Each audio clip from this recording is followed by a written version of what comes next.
So welcome back to our Backcountry Guides. This is the third episode. My name's Guy Willett, I'm with Dream Guides. This week we're going to look at how we make progress uphill with our skis and skins.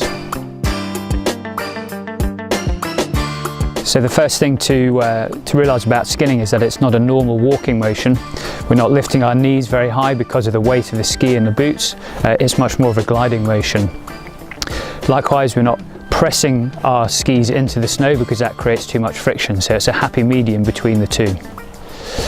Secondly, we want to make sure it's a nice even pace where we can talk and not be too out of breath. It should be a case of making steady progress uphill but keeping a good body temperature so we don't get too hot and too cold, and keeping our energy levels and leg strength good for our descent, which is for the most of us why we're going uphill in the first place.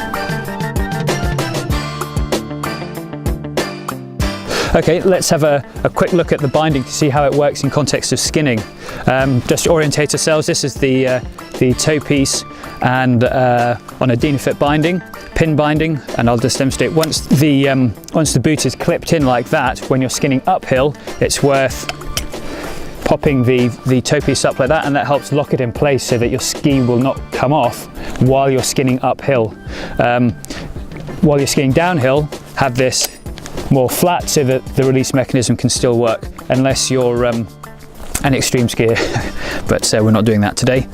At the rear of the ski, on the Dynafit bindings, like every other binding, we have brakes, and also the heel piece, which as it swivels, it changes its height in terms of the riser, as it's known. So this is on the flat level.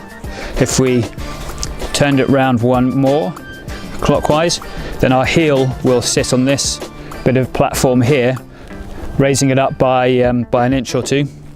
And if we turn it round one more click clockwise, then the heel will sit on top of this piece here, which elevates the heel another couple of inches. Now this is an important feature of the binding which helps us stay more comfortable as the slope we're skinning up gets steeper and steeper. However, an easy mistake to make is to use these risers far more often than is required, and generally you'll find that you'll have a more efficient skin if you keep the risers low and you try and follow a skinning track which is fairly mellow. So for me, while I'm guiding, my rule of thumb is that if I'm having to use my risers at all, then I'm probably putting the track in too steeply for a comfortable skin, A, for myself, but B, also for my clients for the day.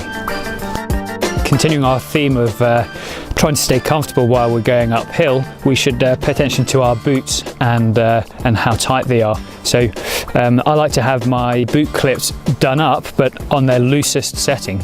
So I don't want my heel to be rising and falling inside my liner and getting rub points, but at the same time I don't want them my feet to be clamped down into my boot, because that makes for uncomfortable skinning, but also much harder work as we don't get the same freedom of stride and length of stride while we're skinning. Also, we need to make sure that our boots are in walk mode rather than ski mode, and this allows the cuff of the boot to move backwards and forwards much more freely for a better gliding action.